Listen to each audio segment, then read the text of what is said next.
Violencia.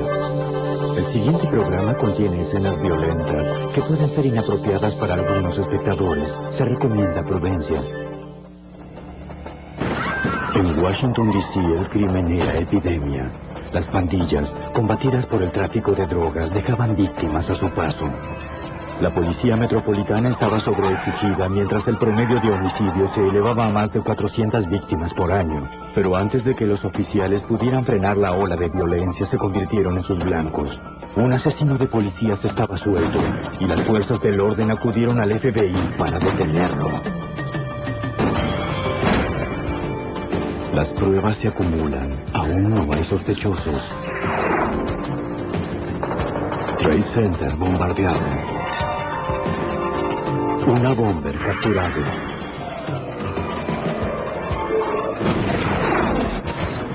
Fugitivo anda suelto.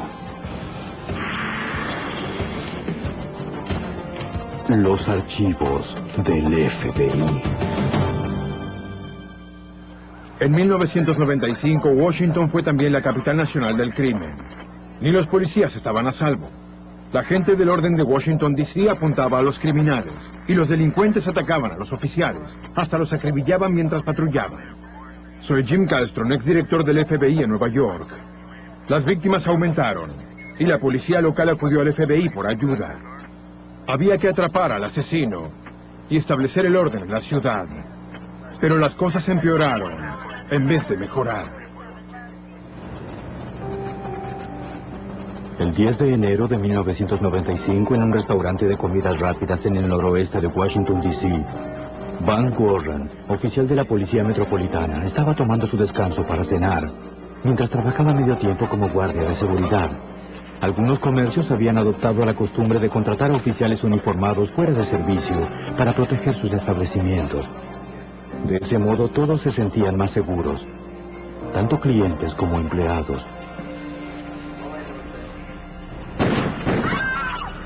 Ninguno de los que estaban dentro del local vio la figura oculta entre las sombras.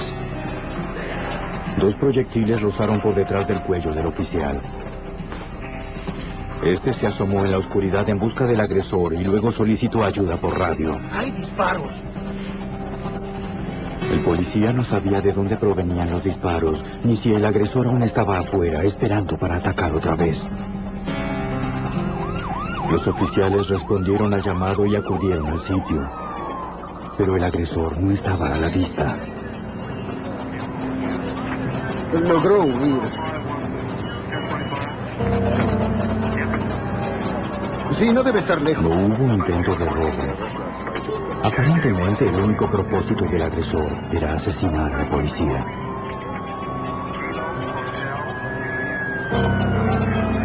Según declaraciones de testigos, la policía dedujo que el atacante había actuado solo. El equipo forense halló 2 proyectiles de calibre 32 en el interior del restaurante. Sin embargo, en la escena no se hallaron las cápsulas. A pesar de que el oficial Van Warren sobrevivió al tiroteo y solo sufrió lesiones leves, otros no fueron tan afortunados. Menos de 2 meses antes, el 22 de noviembre, un miembro de una banda criminal ingresó en la jefatura de la policía del Distrito de Columbia con un arma y comenzó a disparar. Instantáneamente, un sargento de policía y 2 agentes federales resultaron muertos. Otro fue gravemente herido. Ante la imposibilidad de escapar, el asesino apuntó el arma hacia sí mismo y se suicidó. La policía no dudó en sospechar que los tiroteos estaban de algún modo conectados, aunque no había evidencia que vinculara directamente el ataque al oficial Warren con el tiroteo en la jefatura de policía. El intento de asesinato del oficial parecía un incidente más en una guerra en aumento contra las drogas y la delincuencia. La policía metropolitana estaba abrumada por el grado de violencia y la cantidad de casos criminales. Con un promedio de un asesinato por día, los detectives de homicidios no daban abasto. Para el detective Lauren Lidmon y sus colegas, la ciudad estaba bajo sitio. Combatimos la ola de destrucción que se había desatado. Implicó un saldo importante de víctimas y se elevó el índice de homicidios. Teníamos una alarmante cantidad de casos criminales y violencia y Alcanzamos la posición más alta en el índice de criminalidad. Y la situación aún empeoraría. El 17 de febrero, a pocas cuadras de la Casa Blanca, el oficial de la Policía Metropolitana, Eric Hayes, estaba en su patrulla. Un taxi se detuvo en doble fila del otro lado de la calle.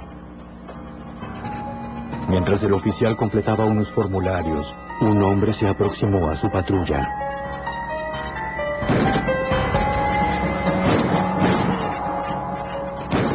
Le disparó 4 veces desde corta distancia. Herido en el tórax, las piernas y el abdomen, el oficial Hayes salió dificultosamente de su vehículo. El conductor del taxi presenció el tiroteo y le avisó al operador de radio. Hay un sospechoso que se escabulle por el callejón. Mientras el agresor huía, el conductor del taxi dobló en la esquina. En plena fuga, el delincuente se quitó la máscara y la chaqueta para tratar de cambiar su apariencia. Cuando el taxi giró hacia la siguiente calle, vio que aparecía el agresor. Lo tengo. ¡Hey, taxi! ¡Taxi! Avisó al operador de radio que el agresor le hizo señas. Sin saber que el conductor había presenciado el tiroteo y lo había seguido, el atacante abordó el vehículo. Disimuladamente, el conductor apagó la radio, cuyo operador notificó a la policía. Solo sigue derecho, amigo. Se expidió una orden de detención para el taxi número 440.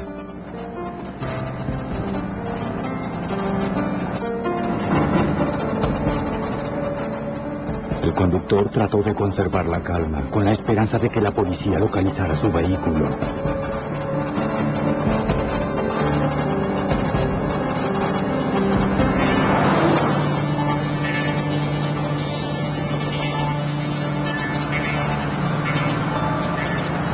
En pocos minutos, la policía descubrió el paradero del taxi. El delincuente le indicó una nueva dirección y le dijo que siguiera conduciendo. Súbitamente, el conductor frenó con violencia. ¡Ey, te voy a volar la cabeza! El delincuente depuso su arma y huyó.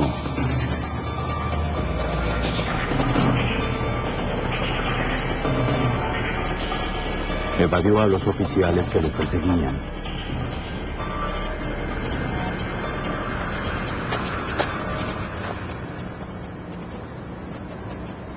La policía recuperó el arma que contenía 6 cápsulas de proyectiles ya disparados y pidió refuerzos para registrar el área. En la escena del crimen, el oficial Hayes luchaba por su vida. La víctima se sobrepuso a la cirugía de emergencia, en la que los doctores extrajeron 4 proyectiles calibre 32. Un oficial convocó a la unidad forense para que reuniera la evidencia. Registraron la escena del crimen. Antes de recoger algún tipo de evidencia física, fotografiaron toda el área. En el callejón hallaron las prendas de vestir que el atacante había abandonado, incluso la máscara para esquiar. Esperaban que las pistas reveladas en el laboratorio determinaran la identidad del atacante. Temiendo otro ataque similar, el jefe de policía ordenó a todos los oficiales que patrullaran con un compañero y acudió al FBI por ayuda. El agente especial Jay Abbott fue asignado al caso. Lo que había sucedido hasta entonces nos llevaba a suponer que podíamos estar lidiando con una especie de banda en Washington, D.C. que se había propuesto declarar la guerra a las fuerzas del orden y comenzar a asesinar policías. La policía metropolitana recurrió a los forenses. Ellos enviaron la evidencia física recolectada en la escena del crimen al laboratorio del FBI, uno de los más célebres del mundo. Las prendas recuperadas en el último tiroteo fueron enviadas a la unidad de cabellos y fibras. Este departamento se ocupa de 2.500 casos por año en todo el país.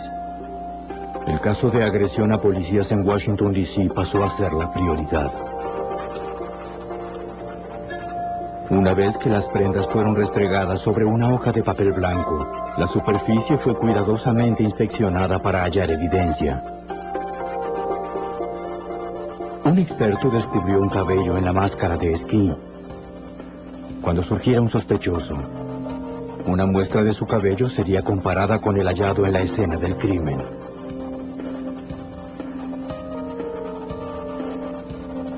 Una coincidencia podría ser crucial para definir el caso.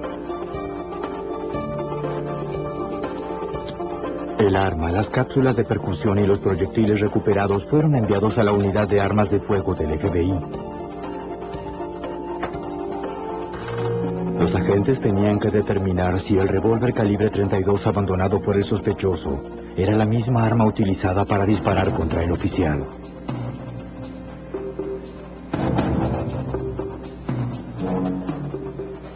Cada revólver dentro del tambor posee acanaladuras diferentes. Cuando se dispara una bala, aquella deja marcas en el proyectil. Las marcas de una nueva bala serían comparadas con las de los proyectiles recuperados para ver si coincidían. La bala de muestra junto con los proyectiles anteriores fueron enviados a un experto para que los analizara bajo el microscopio. Hubo coincidencia. Eso confirmó que el revólver calibre 32 era el arma utilizada en los 2 tiroteos más recientes. Ahora, los investigadores estaban buscando a un hombre.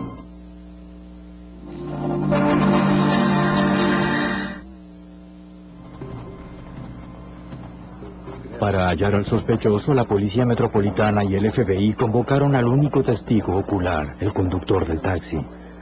Le pidieron que le diera una descripción del asaltante al especialista en identikits de la policía. Necesitamos que nos diga. El conductor del taxi describió a un hombre afroamericano, de contextura mediana y mandíbula cuadrada. Muy bien. El rasgo más característico que recordó fue que el hombre llevaba aparatos en los dientes. ¿Algo más sobre su boca o dientes? Los investigadores contactaron a odontólogos ortodoncistas de la zona para ver si reconocían al hombre de la imagen como uno de sus pacientes. El identikit también fue difundido en televisión, periódicos y comercios locales. El ofrecimiento de una recompensa impulsó cientos de llamados telefónicos. El agente especial Jerry Bammer contribuyó a estudiar las pistas. Basándonos en las pistas que generamos, los llamados telefónicos que recibimos y registros de dentistas y ortodoncistas consultados, identificamos aproximadamente a 100 individuos que podían ser sospechosos de los ataques a los policías. Los investigadores trabajaron sin descanso para acotar el número de sospechosos. Trabajábamos 7 días a la semana en el caso, ya que implicaba cierta urgencia. Pues alguien estaba acechando a los policías y tratando de asesinarlos. Durante varios meses, los sospechosos fueron interrogados y descartados uno por uno. Los agentes y los detectives no realizaron arrestos. Miles de horas de investigación no habían conducido a ninguna parte. El 26 de abril, el oficial John Novabilsky del condado Prince George en Maryland fue contratado para custodiar una licorería en las cercanías de Landover, un suburbio en el Distrito de Columbia. Un hombre armado y enmascarado se aproximó y le disparó a corta distancia. Fueron 16 proyectiles. El policía no tuvo posibilidad de sobrevivir. Luego el atacante tomó la pistola 9 milímetros del oficial. Desde una calle aledaña, un testigo oyó disparos y pidió ayuda. ¡Auxilio! ¡Auxilio! Pero fue muy tarde. El oficial Novabilsky murió instantáneamente. La policía de Maryland rodeó el área e interrogó a los testigos. No había motivo aparente ni tampoco advertencia. La víctima era un policía. Las características del caso parecían coincidir con los 2 tiroteos de Washington. Había grandes similitudes entre el asesinato del sargento John Novabilsky y las agresiones a 2 oficiales de policía en Washington, D.C. por el hecho de que en ambos casos un individuo se había aproximado hacia un policía que estaba sentado y sin provocación alguna había comenzado a disparar. Transcurrieron 5 meses desde el primer ataque a un oficial. Los agentes no tenían sospechosos y ahora el agresor era buscado por asesinato.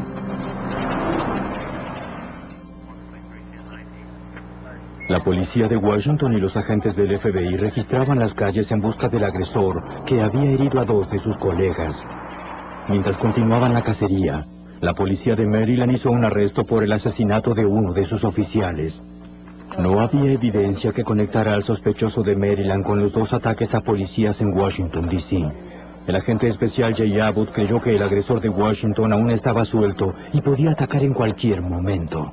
Supusimos que esa persona tal vez trataría de asesinar a otro policía en algún lugar de Washington, D.C. o en las cercanías, y en ese lapso nos preocupamos considerablemente por no poder seguir ninguna pista viable. El 18 de mayo de 1995, mientras los investigadores continuaban su búsqueda en Washington, una mujer joven se presentó en la estación de policía del condado de Prince George.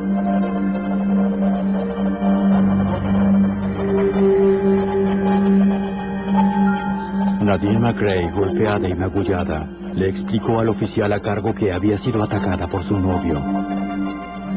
Nadine, acompañada por una amiga que la apoyaba, comenzó a describir detalladamente la violenta golpiza propinada por Ralph McClane. El agente Jerry Bammel recuerda la gravedad del caso. McClane trató de asesinar a McRae la noche del 17, y esa fue la razón por la que ella acudió a la policía al día siguiente. Él la golpeó hasta dejarla inconsciente y le dio drogas. El agente de policía del condado Prince George expidió una orden de arresto en contra de McClane por intento de asesinato. Luego le recomendó a Nadine que se realizara una revisión médica. Cuando estaban por retirarse, la amiga de Nadine le rogó que le contara al oficial la razón por la que McClane la había golpeado hasta casi matarla. Nadine vaciló.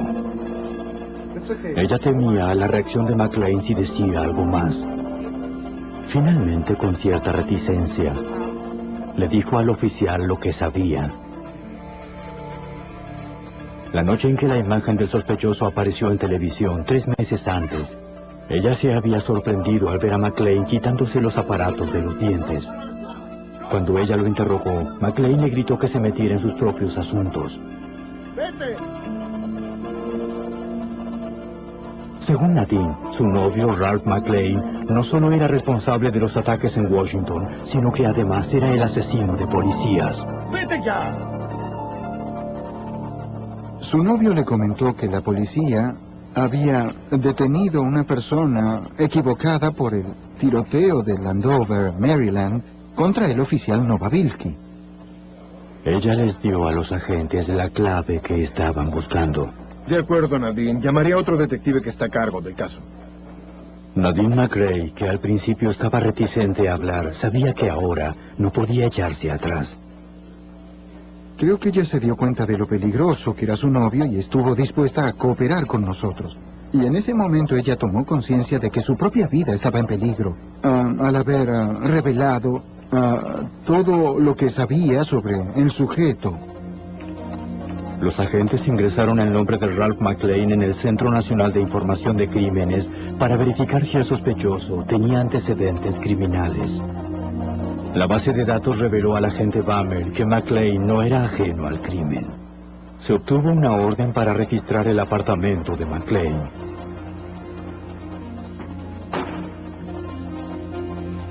Ingresar en su vivienda fue un momento muy tenso. Porque existía la posibilidad de que él estuviera, y además había una gran tensión por lo que podíamos hallar. McClane no estaba en casa. Los investigadores se dispusieron a comenzar su trabajo. Hallaron revistas de supervivencia, manuales de armas y guías para operaciones terroristas por todas partes. El material detallaba cómo vigilar, realizar movimientos sin ser advertido y tomar a las víctimas por sorpresa.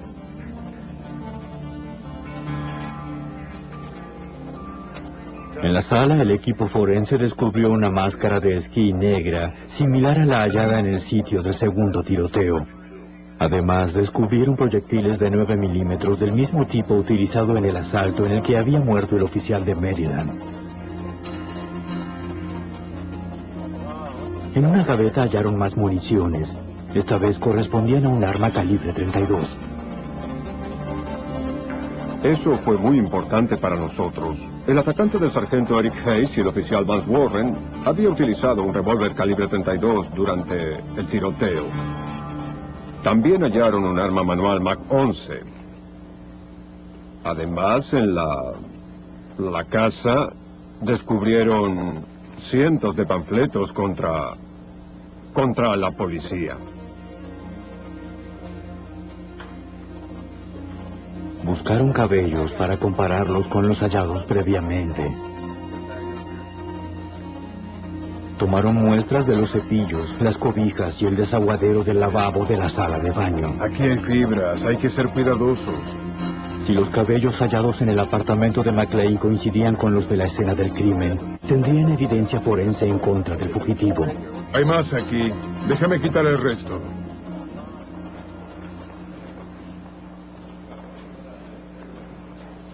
Con una fotografía del sospechoso en su poder, convocaron al conductor del taxi. Le mostraron fotografías para ver si podía identificar a McLean como el asesino del oficial Hayes. El detective de la Policía Metropolitana, Loren Ledmond, estuvo presente. El conductor del taxi nos dijo que si alguna vez veía una fotografía del sujeto podría reconocerlo. Uno suele oír eso, pero él lo dijo con gran convicción. Le mostraron las fotografías una a una. El testigo las estudió cuidadosamente. Acto seguido, cuando le mostraron la cuarta fotografía, su mente revivió el horrendo incidente. Estaba contemplando el rostro de Ralph McLean. Me apuntó. Le hablaba a la fotografía como si Ralph McLean estuviera allí y en verdad le estaba hablando a la fotografía. Fue la mejor identificación que vi, es decir, él le gritó al hombre de la foto. Ahora eran dos los testigos que identificaron a Ralph McLean como el asesino de policías. La ciencia sería el tercer testigo. En los laboratorios del FBI, los expertos compararon las muestras de cabello tomadas del apartamento de McLean con las de las prendas de vestir abandonadas en la escena del crimen contra el oficial Hayes. Era la pieza decisiva que necesitaban para asegurar una orden de arresto contra Ralph McLean. Para entonces nos equipaba una evidencia muy sólida. Teníamos a la novia con su identificación. Teníamos las muestras de cabello, redactamos un acta para que la firmara un juez y salimos a buscarlo en medio de la noche obteniendo la orden de arresto. Pero primero debían hallar a McLean. Registraron todos los sitios que frecuentaba. El asesino de policías aparentemente había abandonado el área y no tenían idea de su paradero.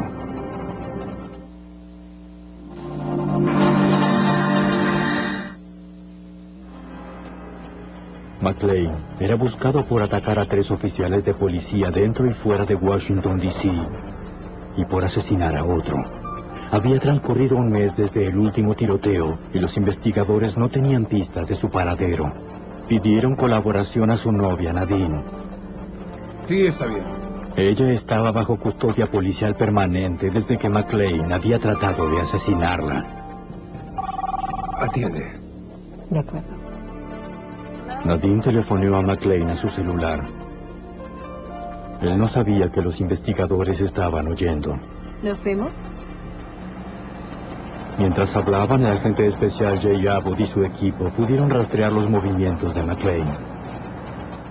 Pudimos localizarlo en un sitio en Fredericksburg, en la zona de Virginia, y estuvimos a punto de arrestarlo en esa oportunidad, pero lamentablemente él logró evadir nuestro intento.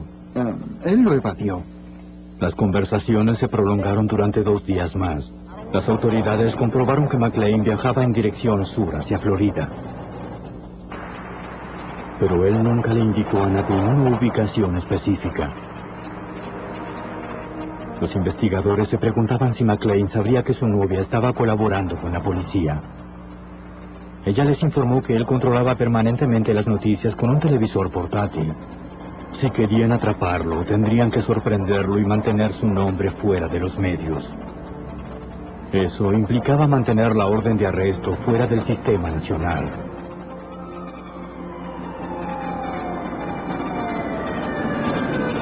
En Carolina del Sur, esta decisión resultó contraproducente cuando una patrulla detuvo al fugitivo por realizar una maniobra indebida.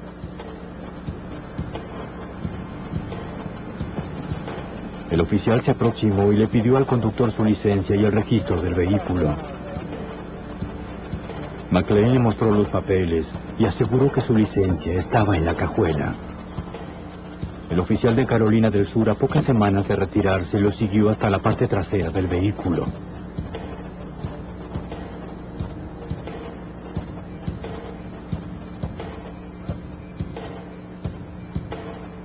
McLean registró sus pertenencias y extrajo su licencia. El oficial le dijo que regresara al vehículo mientras verificaba si tenía violaciones de multas previas. Bien, cumple con lo dispuesto, por favor.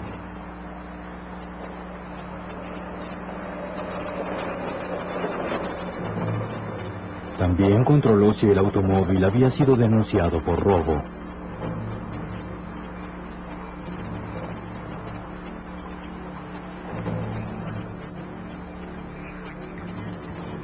El vehículo estaba legalmente registrado a nombre de Ralph McLean. Seguidamente, el oficial le entregó un recibo y le señaló la dirección de la oficina de la magistratura de la ciudad para que McLean pagara la multa.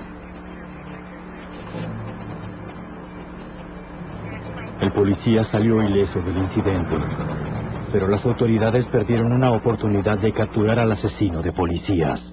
De regreso en Washington, el detective Loren Ledmond buscaba una manera para atraerlo nuevamente hacia esa región. Era alguien mentalmente inestable y estaba suelto, atacando con violencia a los policías. Estábamos a su merced. Él provocaba los ataques y la clave era que necesitábamos acorralarlo, donde pudiéramos rodearlo. Una vez más, los investigadores dependían de la ayuda de Nadine. Hola. Le pidieron que le prometiera a McLean una reconciliación si regresaba. ¿Quieres que nos veamos? McLean dijo que le interesaba la propuesta, pero a pesar de ello no fijó un sitio ni horario de encuentro. Los investigadores temían estar perdiendo el elemento sorpresa. Oh, bien. Era buscar una aguja en un pajar. Pero las cosas se empeoraron, los medios se enteraron, dieron entonces a conocer su nombre, su fotografía y demás, lo que nos llevó realmente a otro retroceso. Albergaban la esperanza de que McLean no hubiera visto las noticias. Durante ese fin de semana, McLean telefonó a Nadine. Estaba dispuesto a encontrarse con ella. De acuerdo. Asesorada por el FBI, Nadine sugirió encontrarse en un gran centro comercial en Virginia del Norte, un lugar donde los agentes podían vigilar sin ser advertidos. Bien, lo que haré es llamarte cuando llegue al centro McLean comercial, estuvo de ¿sabes? acuerdo con el sitio del encuentro. Bien, hasta luego. La información fue transmitida a los agentes en Washington. El agente especial Al Buckley, a cargo de la operación de arresto, fue informado. Él telefoneó al equipo de SWAT del FBI que había estado a la expectativa durante varios días. Cuando me informaron que el señor McLean iba de regreso a Virginia o Washington, D.C., supe que lo estaba haciendo por dos razones. Quizá asesinar a Nadine y tal vez ejecutar a otro oficial de policía. Los agentes y los oficiales llegaron al centro comercial ubicado en Tyson's Corner, Virginia. Su primera tarea fue trazar un perímetro. Tenían que tener la certeza de que una vez que McLean llegara no se escabullera. Tenían décadas de experiencia trabajando en conjunto. Debía ser una operación de rutina. estuvo involucrado en varias situaciones de arresto en las que se hicieron reuniones previas y muchas veces se hacen bromas para aliviar la tensión. Pero debo decir que esa noche era diferente. Todo estaba tranquilo. Y tal vez esa fue la primera vez de mi carrera en el FBI en la que sentí que podía cortar el aire con un cuchillo. El equipo ultimó los detalles de la operación y aguardó la llegada de McClane. En la estación de policía del condado de Prince George, donde Nadine establecía contacto con McClane, el operador de radio transmitía la información a los agentes apostados en el sitio de acción. De acuerdo, tenemos cubierto el área. Le avisaré a Charlie. Está bien, entendido. El agente Buckley recibió la llamada. McClane había cambiado el lugar de la cita. El fugitivo quería encontrarse con ella en Maryland, a unos 40 kilómetros de donde estaba apostado el equipo de SWAT. El repentino cambio de planes fue perturbador. La llamada sugería que McClane tal vez estaba al tanto de que le tendrían preparada una trampa. El agente especial Jay Abbott estaba muy preocupado. En ese momento supusimos que él intuía lo que sucedía. Y esas sospechas añadían un mayor sentido de urgencia al caso. No estábamos seguros de si, en realidad, definitivamente se presentaría en uno de los sitios acordados o imaginaría una trampa. A medida que se acercaban al área, los agentes apagaron las sirenas y comenzaron a controlar la información radial. Un policía operador de radio brindaba los últimos reportes a los agentes en acción. Así los mantenía al tanto de los planes de McClane, según sus conversaciones con Nadine. 1051 al 600 de Jefferson. Los agentes estaban a merced de los antojos del fugitivo. Vamos a hacerlo. Estamos en camino. Tras modificar varias veces el sitio del encuentro, el equipo recibió el dato de que McClane eligió una gasolinera al otro lado de la plaza Biltwell. Los agentes se distribuyeron para trazar un perímetro en el lugar. Esperaban contar con tiempo como para resguardar el área. Una vez allí, esperarían a que McClane se presentara o telefoneara a Nadine. El detective Ledmond se ubicó en el terreno de una escuela frente a la gasolinera. Él creía que McClane se presentaría para ver a Nadine, a pesar de sus sospechas de que se trataba de una trampa. No sabíamos si tuvo la intención de verla. Pensamos que trataba de tenerla a una distancia como para asesinarla. ¿Por qué? Porque ella era la única testigo que sabía de los ataques a los policías. Mientras el equipo seguía organizándose, Nadine permanecía en la estación de policía hablando a McClane a través de su celular. Billy Christian, un veterano con 20 años de servicio, llegó para ocupar el puesto de vigilancia más próximo a la gasolinera. El terreno al otro lado de la calle ofrecía la posición más ventajosa. Otros miembros del equipo se apostaron en calles aledañas, con la esperanza de visualizar el vehículo de McClane. La tensión aumentaba a medida que esperaban y vigilaban. Todo estaba tenso. Al Buckley y yo estábamos en un vehículo a unos 180 metros, tratando de dirigir la actividad de muchos. Todo era muy tenso. Recuerdo que cuando estábamos en el auto le dije, solo espero que lo atrapemos sin que nadie resulte herido. Finalmente, el equipo fue notificado de que el sospechoso había telefoneado a Nadine. Se quejó por no haberla visto en la gasolinera.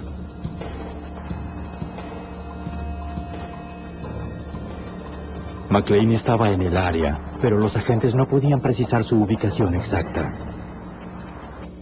Los investigadores supusieron que estaba muy cerca.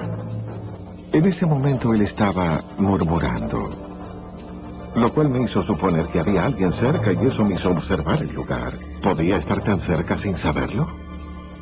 Oculto tras una pequeña colina, el detective Ledmond observó la gasolinera una vez más. Pero aún no veía a McClane. Hacia la derecha, pudo ver el vehículo de Christian. Desde su posición, Christian también controlaba la zona, pero no había rastros del fugitivo. Mientras los investigadores buscaban a McClane, este estaba observándolos.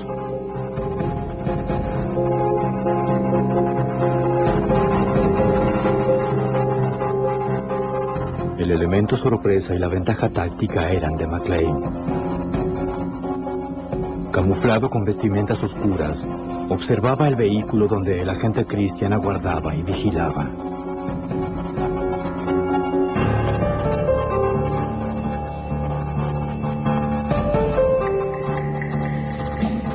Finalmente avanzó lenta y deliberadamente hacia la posición de Christian.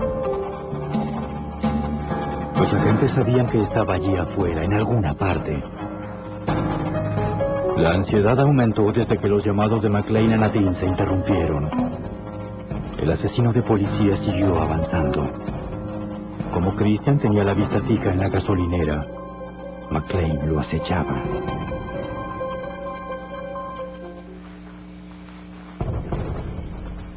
Christian oyó algo. Volteó para mirar, pero no vio nada.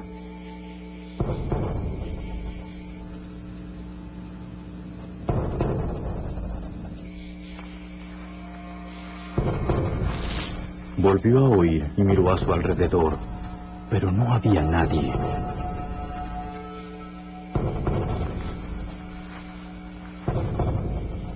El avance cuerpo a tierra de McClane lo mantenía debajo del campo visual.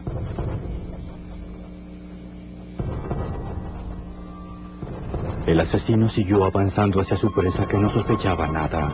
Elevándose por encima de la línea visual, McClane levantó su arma Magonce y le apuntó a Christian. Los disparos hicieron un estruendo en el silencio de la noche. El agente Billy Christian se desplomó en su asiento. El detective Edmund divisó a McClane escabulléndose en el bosque y pidió refuerzos.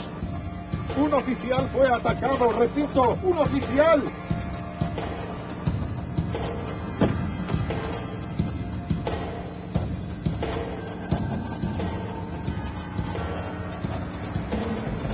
El detective sacó del vehículo al agente herido, lo colocó en posición horizontal y realizó un segundo llamado de ayuda. Háblale, Edmond. Necesito refuerzos. Los agentes Jay Abbott y Al Buckley fueron los primeros en responder. Oímos un comunicado por radio que informaba de los disparos y de un sospechoso que huía.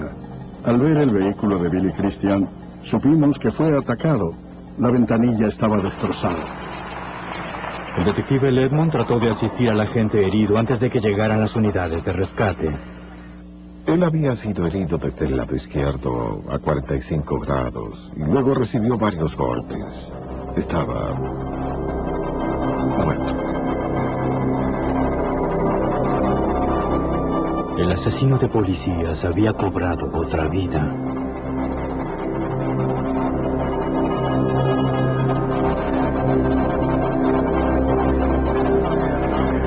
Ese hombre había asesinado a un colega, no solo a un compañero, sino también a un buen amigo. Era un mentor para nosotros, había estado en servicio por mucho tiempo, 20 años de experiencia, fue muy perturbador. Unidades de diferentes jurisdicciones respondieron inmediatamente. Un oficial del condado de Prince George llegó con un perro policía y comenzó a perseguir a McClane en medio de la oscuridad.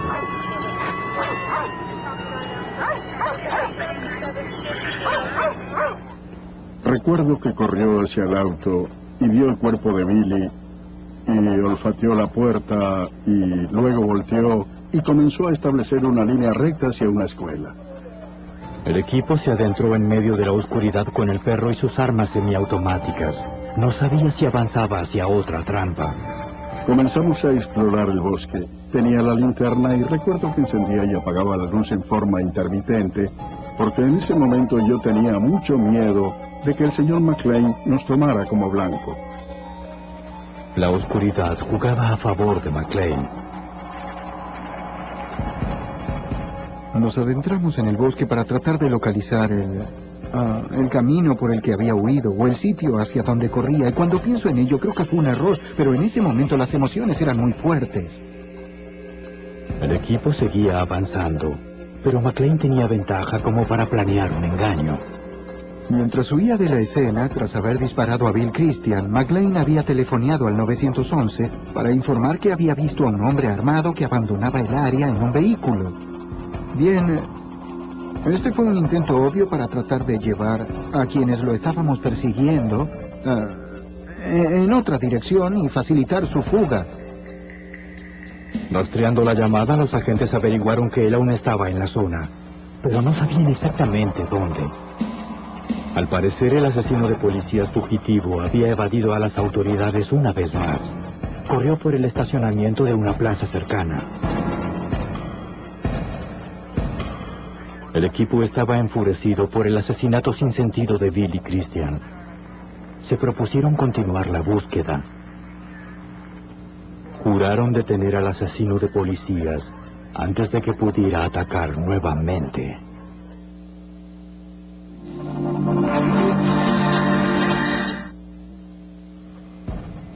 Mientras los agentes Buckley y Abbott seguían el rastro por el bosque, el detective Edmund recibió una llamada de investigadores apostados en el estacionamiento de la plaza.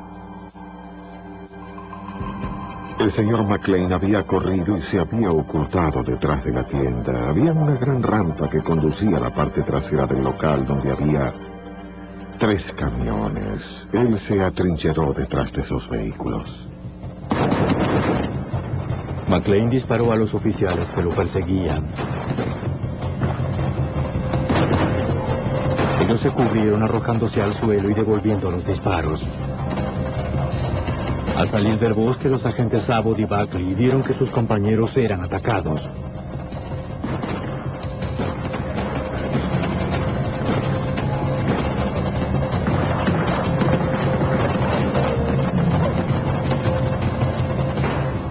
Tomaron sus armas y se unieron al tiroteo.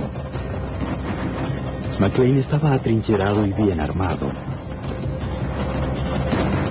Los oficiales eran atacados permanentemente.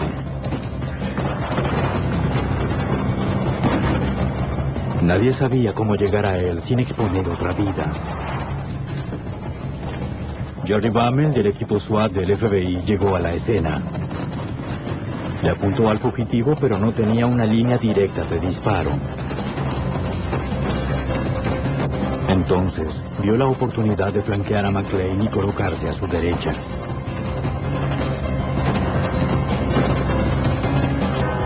Mientras los oficiales y agentes se enfrentaban al asesino de policías, Bammel permanecía oculto para McLean. Luego apareció por detrás de un contenedor de desperdicios y comenzó a disparar al agresor desde la dirección opuesta. Desde su posición, Bammel notó que McLean tenía una posible vía de escape. La plataforma terminaba con una baranda y luego había un muro de 3 metros. Y me di cuenta de que McLean podía saltarlo y huir hacia la zona baja del estacionamiento donde no había agentes ni oficiales en ese momento. Bammel bloqueó con disparos la vía de escape de McLean. Ahora el asesino era atacado desde 2 frentes.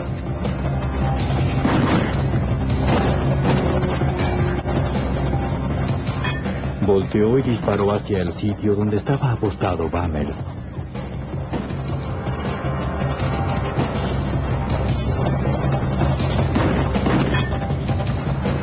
El agente contestó al fuego. McLean recibió un impacto. Los policías seguían disparando.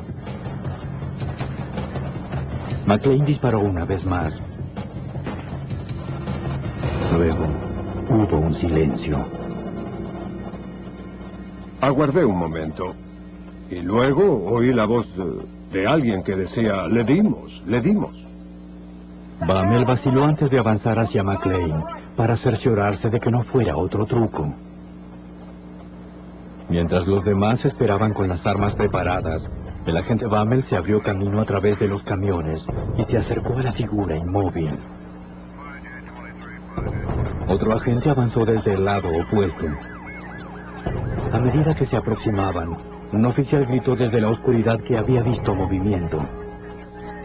Él iba a disparar 2 ráfagas más hacia McLean. Tan pronto como gritó, yo también, no disparen, no disparen, no disparen, porque me percaté inmediatamente. Nosotros nos habíamos expuesto en una posición de fuego cruzado.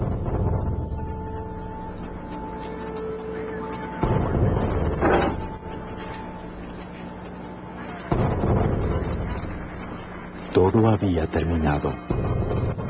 McLean se había disparado con una pistola de 9 milímetros, la misma que tomó del oficial Novabilsky, asesinado por él un mes antes.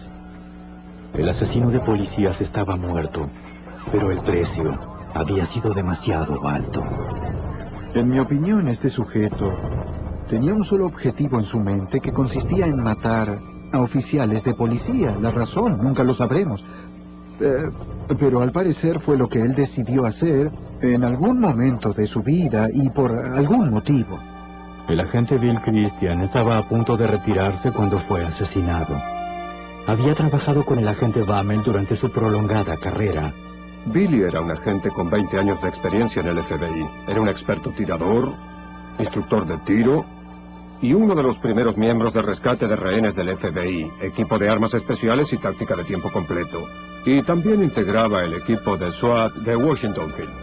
Los nombres del agente William Christian y el oficial Novabilsky fueron añadidos al monumento que conmemora a los que cayeron en cumplimiento del deber.